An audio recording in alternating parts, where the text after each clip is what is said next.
Sunday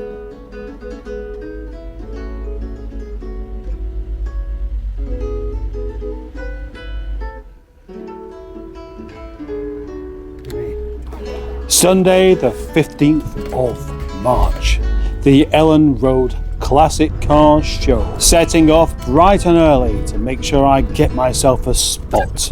On my way on this epic journey from Milnrow to the Ellenroad engine house here.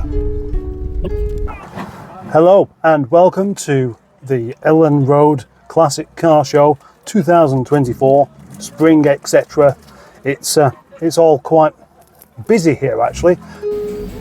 Hardly surprising, being as the pre-entry day because the engines aren't running. And of course with the sun being out, people come out as well. Just a pity these two are going already.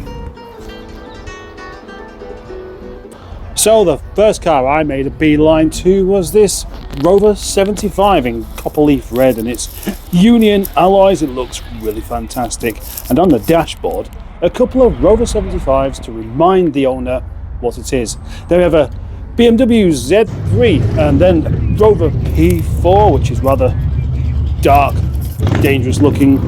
The bank manager's choice of car of the 70s, which is the Austin Ambassador, or is it Cambridge? I'm not sure which.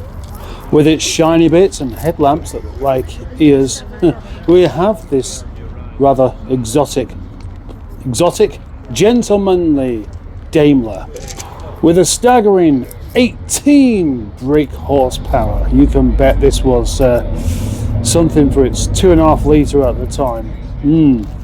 The car that I've seen many a time at these shows is the P6 3.5 litre V8, the estate version. This chap's. What a fantastic motor that really is. That needs a Project Nigel test drive.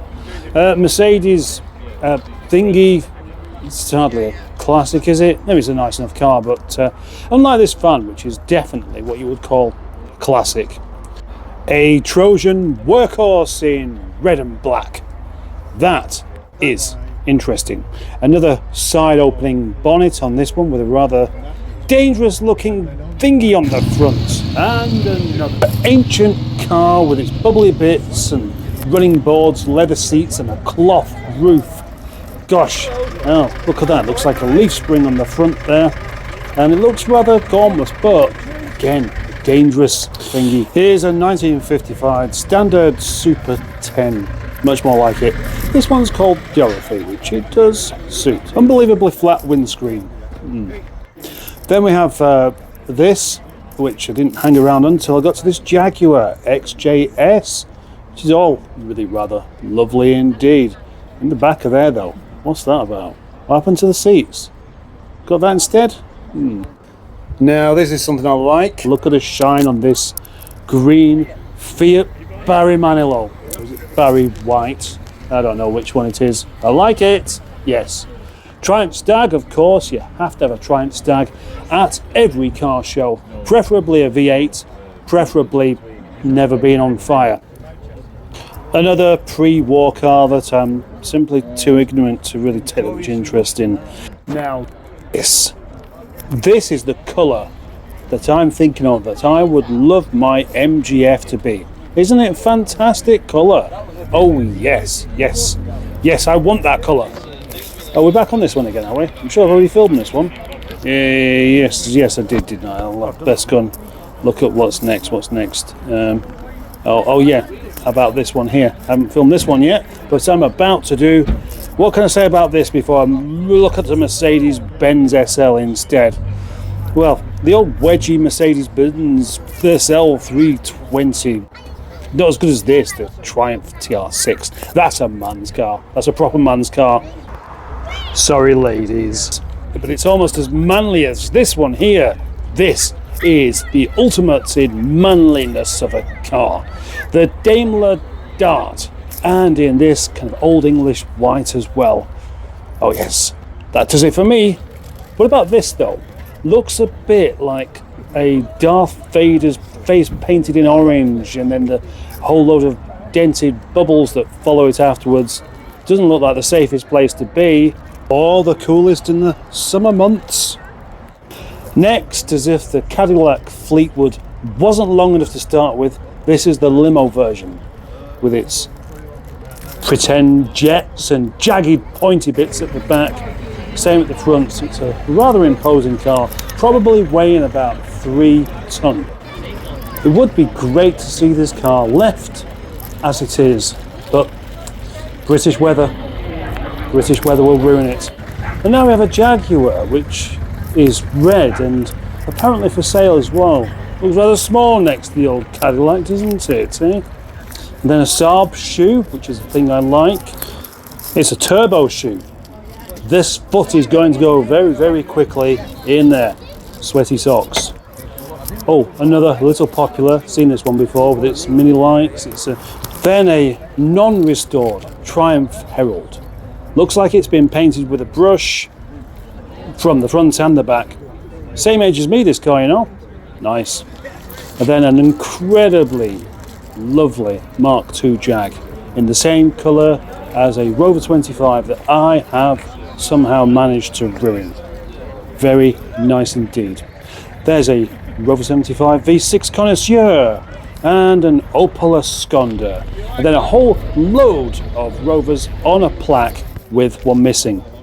A rather delightful Rover drop top with its sumptuous interior, and of course the plaque on the front was not standard. A Porsche next to another old thing there. What's that? It's a Bentley, isn't it? No, it's Bentley a Riley. with leather doors by the looks of it. Luxury on the outside as well. Oh, a Bristol. Now, who likes a Bristol that I know? Somebody does. And then another Porsche, looks kind of like the other one. Kind of move on from there, I reckon. Look at the back of this one. Look at that Mini. Don't know what that's. Should that be here? I guess it could be. It's okay, really. This one's got a little house on the back of it, which is rather delightful. And then a classic 1970s Volkswagen Beetle with the engine rather nicely in the boot, making this one look a bit out of place, as does this. The chopper, well, that works here. One of my favourites so far has been this Moggy police car. Imagine how scared you would be with the police coming after you in this thing. Hey, you just wouldn't be, would you? The Triumph Dolomite 1850 HL with its 91 brake horsepower. Doesn't sound like much, but when you're going down the bumpy roads, it really, really is enough.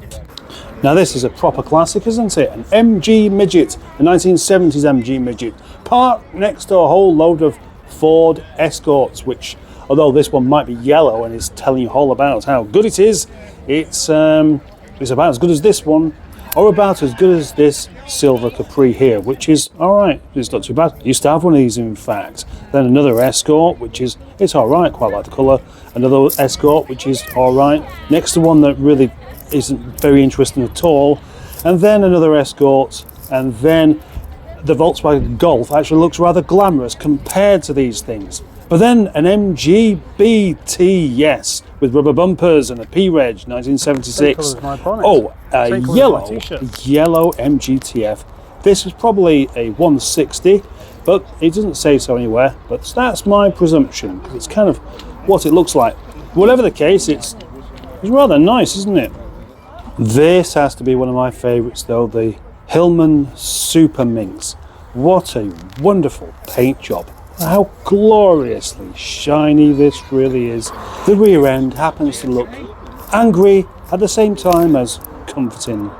And then onto the military vehicles, which I have to pretend to like to show any enthusiasm. But this, the fire and rescue airport thingy with its 6 wheels, how cool is that? The Triumph TR7.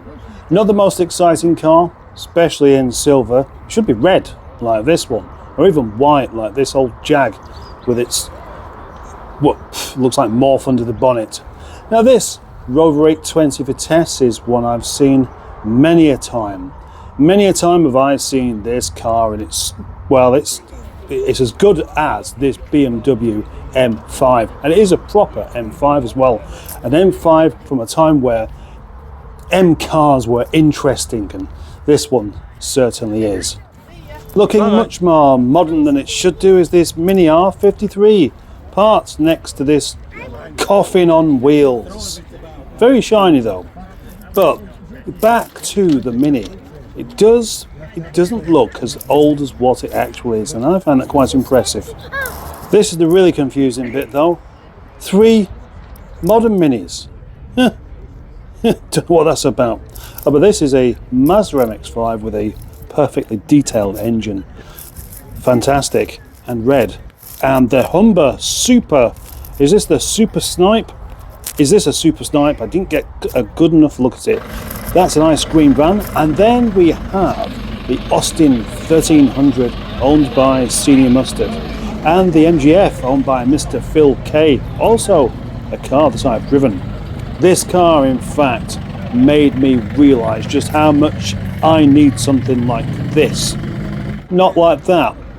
No, Morris Minor's great. MGB GT's even better. But how about something that only has 3 wheels? It also looks like it's wearing a paint spraying mask as well. Not a great deal of room in there. Not a great deal of room in there at all. These are dogs, and that is an E-Type Jag V12, the 4.2 litre V12, the fastest car in the world probably at the time, with its V12 and 4 exhaust pipes.